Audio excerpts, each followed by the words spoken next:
everyone, I'm Ryan, also known as the Mind Player, and I'm joined by my friends. Hi, I'm Cassie. I'm Tim. And I cast Fireball. No!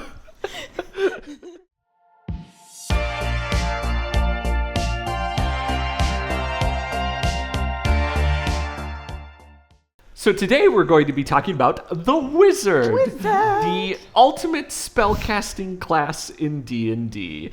Yes. So wizards, they are like the spellcaster. They have a longer available list of spells than any other class. Yep.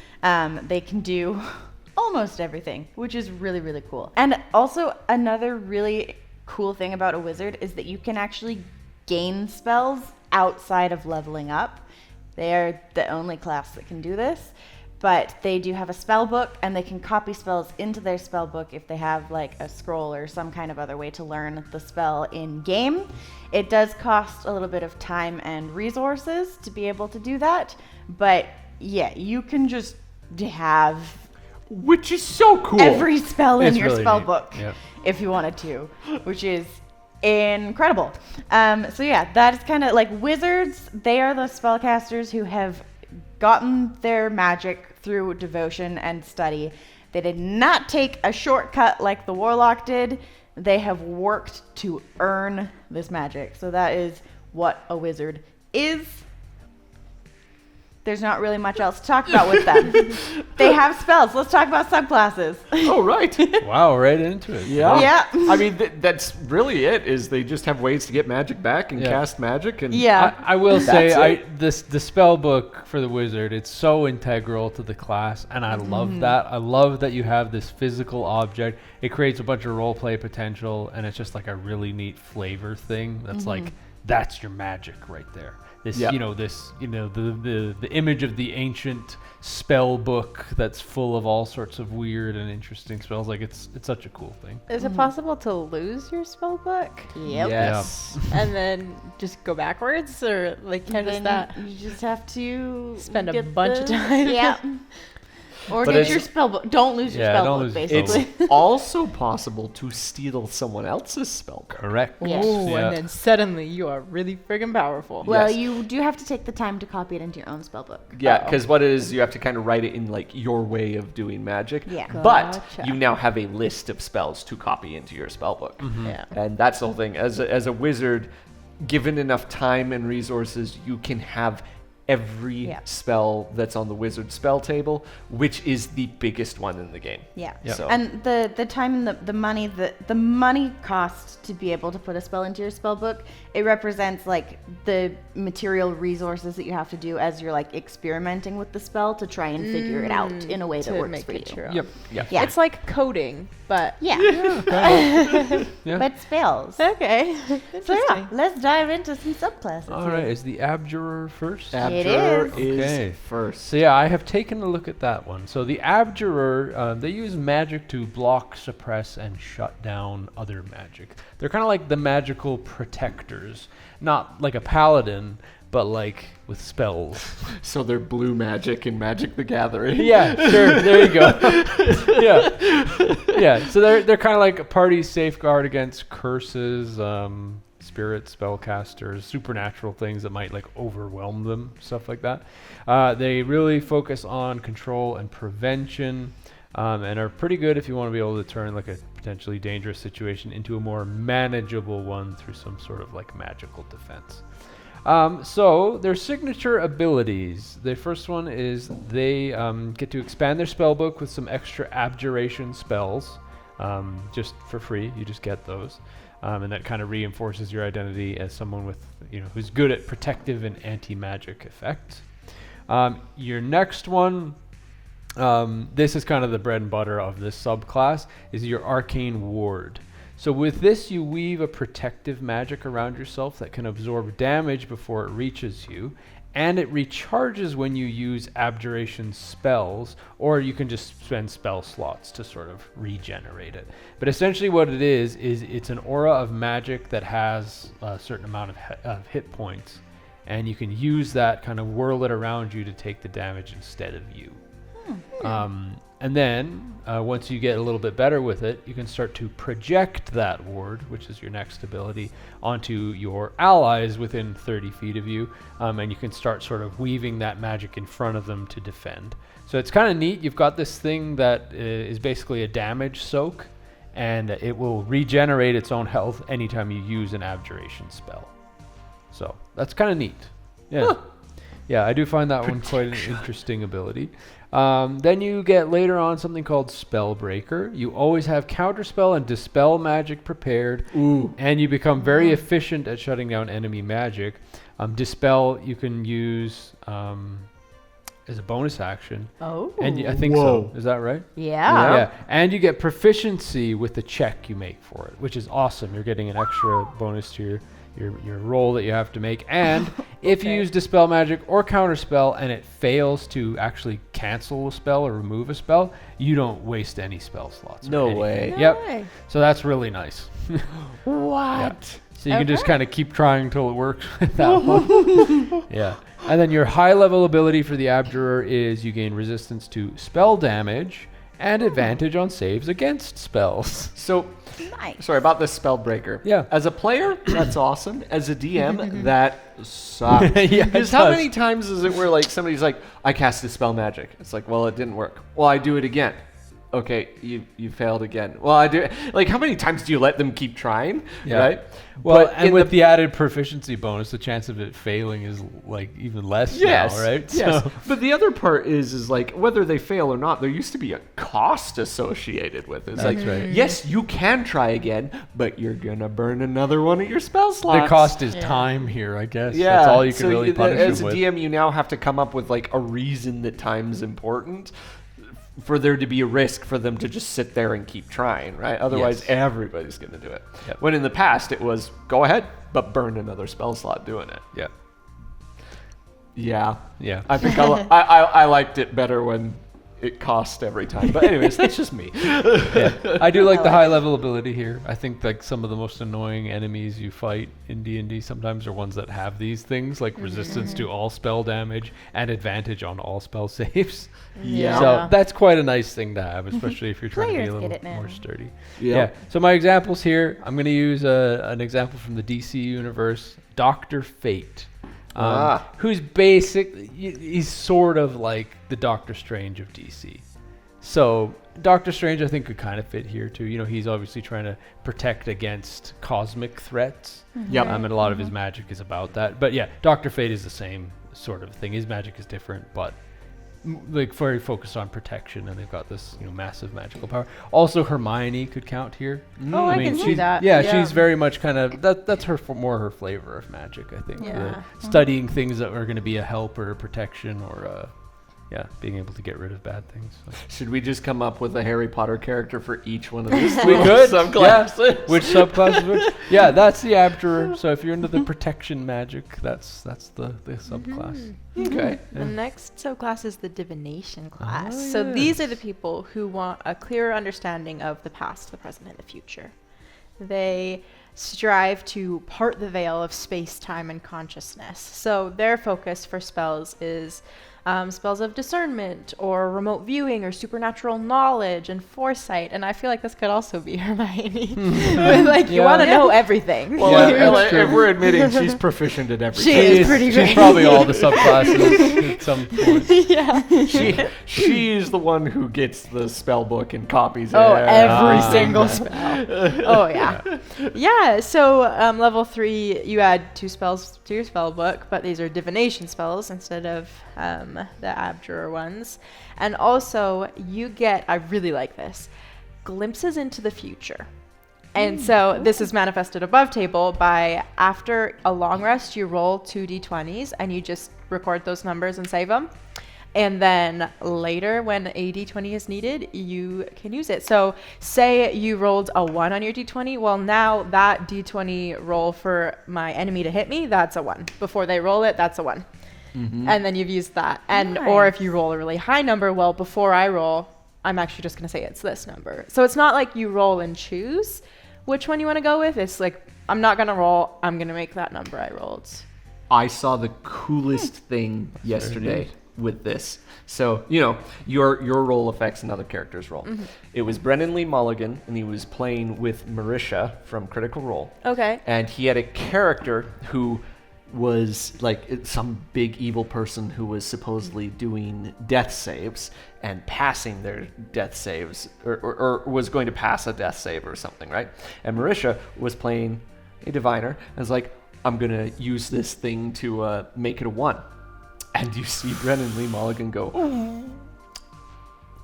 I've never experienced this before. He's like, you reach out and realize that she's not making death saves. And they're all like, what? He's like, yeah. In this game, there was no way for any of you to figure it out. She was faking her own death, but Marisha broke. There was one way, and he hadn't even thought of that, right? Like, it's just funny. because she's like, well, I affect roll. And he's like, so you reach out and you get nothing back. And she That's discovered interesting. she was faking her death. That is so interesting. Yeah, the way that they explain this in the book is that it's like glimpses of the future are pressing on your mind. So it's like, yeah, you're seeing things. That's kind of neat. Yeah. And you get to like pick when to use those later. Yeah, So you roll yeah. 2 of them. Is it you have to use one for you, one for somebody else, or No. No, not Okay. necessarily. You just can use There- those 2 later on. Yeah, there or are whatever. a few restrictions attached to it. Okay. Let me pull it up. So each foretelling roll can only be used once. Yeah, So you roll makes 2, you sense. use 1. When you finish a long rest, you lose Yeah. unused foretelling rolls, and you can only do it once per turn. So you can't do both rolls and Yeah. and Okay. Very you have to be able to see the creature Hmm. to do the foretelling rolls before a roll happens. But yeah, That's a neat ability. I think it's super cool. Yeah. And then level 6, spellcasting comes so easily to you that it expends only a fraction of your efforts. I also really love this one. So manifested above table, what this looks like is whenever you cast, I don't know if it's just, divination spells. Whenever you cast a divination spell, you regain a spell slot of the slot lower. So if it's a level 3 divination spell, you regain a level 2 spell slot. And like, yeah, you're so good at crazy. spellcasting, it doesn't take as much. Yeah, so you're like constantly regaining spell slots. This is, I think, of all of the things for all of the subclasses and all of the classes, this is the one that's like, you really got to role play it, because like it's all these things that happen above table. Yeah. But like in the world, there's not That's people rolling cool. dice, but it's Yeah. it's just so cool to me. That's Wow. epic. Yeah. Then at level 10, you gain a third eye. So you can choose and you can switch at any rest. You can choose between dark vision, the ability to read any language, comprehend languages, or What you see mad about? invisibility. You gain a third eye? That's more eldritch than even the eldritch warlock. No, I'm just kidding. Sorry. Not literal. So yeah, it takes a bonus action to do that. It lasts until you start any rest. I think I said after a rest, but yeah, it lasts until a rest. Yeah. Dark vision, up to 120 feet. Greater comprehension, comprehend languages, or see invisibility. Okay. Pretty awesome. Yeah, that's And then level 14, greater portent. So now your glimpses into the future are stronger, and you can roll 3 d20s. Okay, after each you get an roll. extra one. Yeah. So That's super I like cool. that. Okay. Okay, I do like a lot of the mechanics of that subclass. I feel I like think it'd be there's a so lot of very fun for- different things in here. They're Yeah. like messing around. I also appreciate that the divination wizard picture was wearing glasses. Glasses don't get much representation in D&D, and as a glasses wearer, I appreciate Okay. if glasses are going to get representation, of course, it's going to be in the wizard. Of The course, nerdy of course. Yes. Now you're making it not as good. It's so you can see the It's past, all present, good. future. I'm just kidding. You're rude. Okay, let's talk about the Evoker Wizard. Forget the third eye. I already have 4 of them. So would it be 6 if you... Only if I added another lens. Okay, so the Evoker Wizard is create explosive elemental effects. This is for your person who wants to be like, Boom, boom. boom. Yeah, exactly. The explosive wizard, right? Boom, boom, In fact, it even says some evokers find employ in military forces serving as artillery. Yeah. Like, That's fair. Okay. okay. So level 3, you choose 2 wizard spells from the evocation school, which must be no higher than level 2, and you get to add them, right, to your spell book for free, right? Mm-hmm. And it says you can add, in addition, when you gain access to a new level of spell slots in this class, you can add 1 wizard spell from the evocation school to your spell book for free. So you just get more. More and more, right? yeah. Potent cantrip, though. This is cool. Your damaging cantrips affect even creatures that avoid the brunt of their effect. So when you cast a cantrip at a creature and you miss with an attack roll, or the target succeeds on a saving throw, it still takes half damage. Nice. Yeah, you miss with fireball, and it takes half damage. Dude, you miss. That's crazy. like, what? Anyways, yeah. Sculpt spells. This one's very cool. So when you cast something like Fireball, you can create pockets of safe space. Right. So you can say, I don't care how big the room is, I cast Fireball, and keep your party safe, which is really cool. And it's more potent than the old edition because it's 1 plus the spell's level. Oh, So, okay. Yeah. For, like, Fireball the is a creatures 3. that you That's can 4 protect. people already that you're protecting. You let your barbarian burn, but you protect everyone. Now, do they just pass their saving throws? Yeah, they or- pass their saving okay. throws, and they take no damage if they would take half damage. Oh, okay. So That's great. They just straight up don't get Interesting. hit. Then empowered evocation. Whenever you cast a wizard spell from evocation, you can add your intelligence modifier to the damage. Nice. So now, Good. potent cantrip mixed with that, you're just doing great all the Yeah. time. And then over channel. This is really cool. So it's you overextending yourself as a wizard. So from levels 1 to 5, it's a spell that deals damage. You can deal maximum damage with the spell when you cast it. You do that for free once, but then if you use it again before you finish a long rest, you take 2d12 necrotic damage. Ooh. I can think of some spells that are so worth that. Yeah. Yeah, and then So Especially if you roll Yeah. 2 1s So- on your 2d12. Yeah. yeah, and then each time you use this feature again before you finish a long rest, after that 2d12, the necrotic damage per spell level increases by 1d12.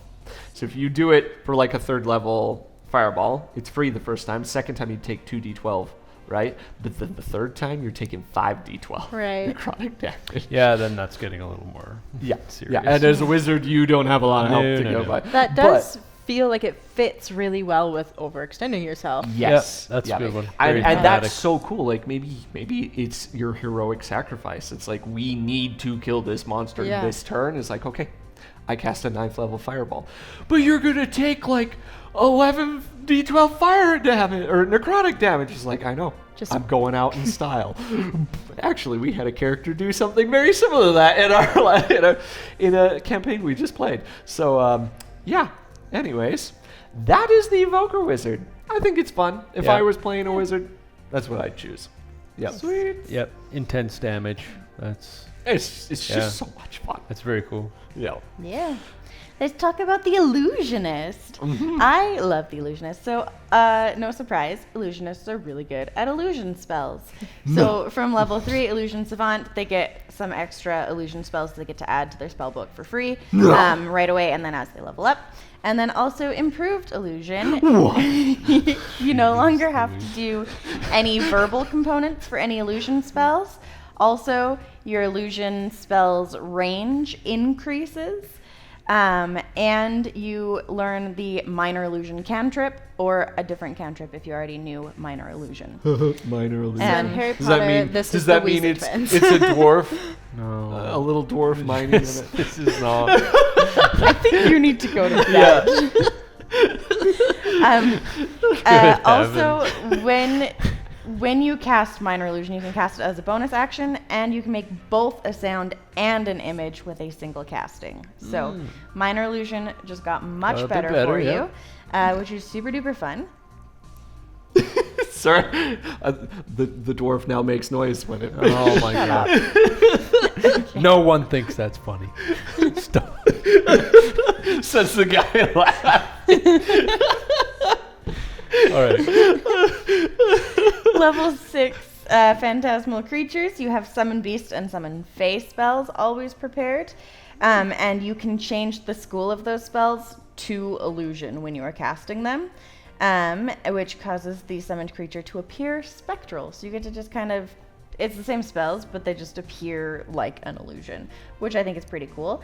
And you can cast those without spending a spell slot. It does half the creature's hit points, but it didn't spend a spell slot. So there you go. Okay. And you can do that once per long rest for each of those spells. Level 10, illusory self. Is that how you pronounce that word? Yeah, Yeah. Okay.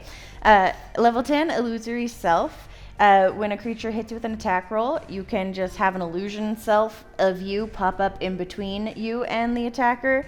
The attack automatically misses, and then the illusion dissipates. So it's just kind of like a one-time shield of like, actually, no, I don't take any damage. You just hit my illusion instead. Yeah, kind of like the trickery cleric. Cleric, Yeah, yep. but it But doesn't. just a one-time use. It just and, pops up like immediately and goes away. So And it's just one time, or is there a certain number? once you use this feature, you can't use it again until you finish a short or long rest. Okay. Okay, so Or- it comes back on a short rest. You can restore use of it by spending a level 2+ spell slot. Okay. So That's honestly against some really big. Yeah, if you can Monsters. negate taking like 60 damage. yeah, seriously. And then level 14, I love. It is illusory reality. So when you are casting an illusion spell, you can make one inanimate, non-magical object that is part of the illusion real. Oh. Like actually real. Only for 1 minute. Oh. Okay. But actually real for 1 minute. This item cannot deal any damage or give conditions. So, Oh. like, you can't make poison and I was give thinking it to about somebody. money anyway. I was thinking about like a key to break into a Valuable treasure stuff. chest. Oh, yeah, Yes. key, that'd be good. You Yeah. could just create a key to break into a treasure chest. You could just create random objects and sell them to shopkeepers. Like a huge. As long as you get out of there real You Yeah. gotta get fast. out of there 'cause it's going to disappear in a minute. But, you know. a platinum statue. yeah. Be like, yeah, I just want to trade this in for coin. Or an example that Don't- it gives. There are some people you better never tell that about. Yeah, I know. An example that is given in the book is that you could, like, if you need to cross a chasm, you could just make a bridge. It's real for a minute, walk across, bridge is gone. You Better better not be run a big across that chasm, chasm. yeah. 1 minute is a decent amount of time. How big's the chasm? Not to cross a big chasm. Yeah. Is it Chasm Doom? The Chasm of Doom. No. If you can cross in a minute, I mean, that's like, you could go a lot of feet. You shall not pass. No. Sorry. I guess He's in in D&D fine form rules and everything, yeah, you could. Yeah, that's right. Yeah. Okay. But that is Anyway. very cool. Bringing Yeah. illusions into That is reality. really So awesome. I'm for that. Those are the wizards. They are super duper fun if you like diving your fingers deep into the magic elements of D&D. They are obviously not great if you like hand-to-hand combat. No. Wizards are squishy Yeah. and should be staying real far away from any actual combat happening, if at all possible.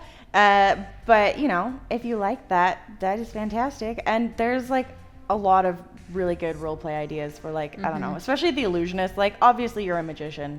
You can do so many cool performances with that. It really feels like Fred and George Weasley. Yeah. You want- yes, yeah. yes. Oh, yeah. There You you want to go. role play Fred and George? It's good. That It's is- good. that Illusionist is it. seems definitely, yeah. That's But awesome. yeah, wizards can be a ton of fun, and you get to do all of your magic totally guilt-free because you earned it, and that's fun. Why are you Love it. staring at me? I don't know. My warlock contract hasn't ended yet.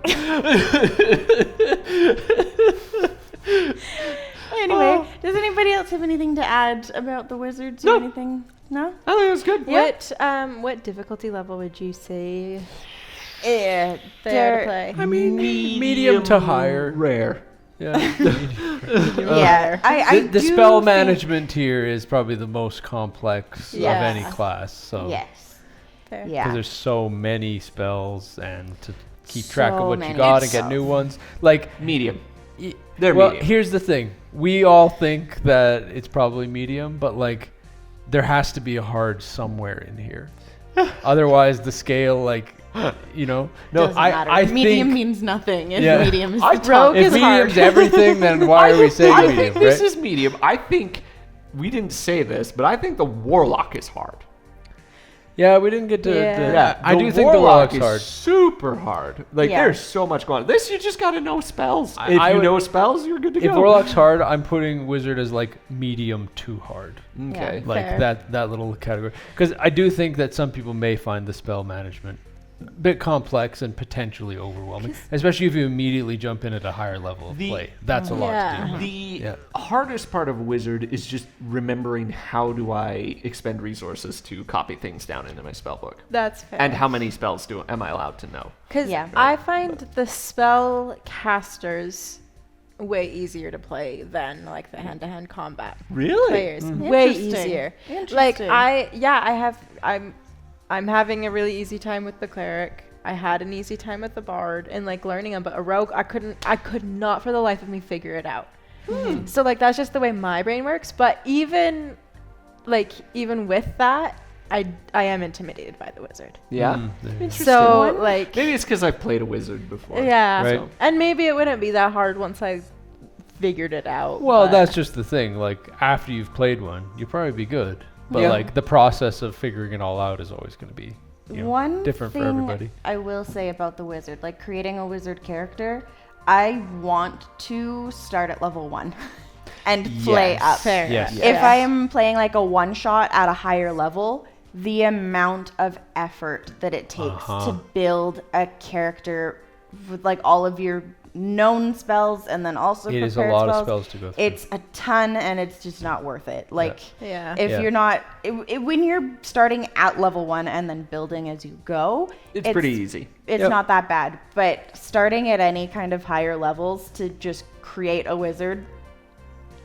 it's a lot. Yeah. It's And a I mean, lot. if you're new to D&D or new to a class, I would definitely always recommend start at a low level, just True. because that's the way the game's Yeah. designed, right? Yeah. But yeah, But- I do agree with that. yeah, wizards Jumping are straight into high level is definitely a lot of work. Yep. Yeah. Cool. Well, Yeah. if you like the wizard, how about you tell us about your favorite wizard? Mine was Archimedes Adabra Applebottom. It was based off of Merlin from the Sword in the Sword in the Stone. Stone, the cartoon. Yeah. It was a lot of fun.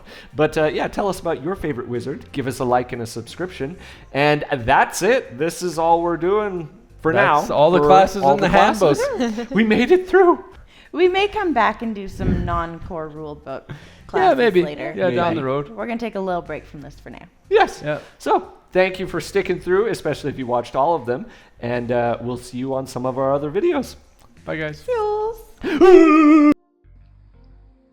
Acritox here. If you would like access to our oh so special Discord server, then join our Patreon. Link in description.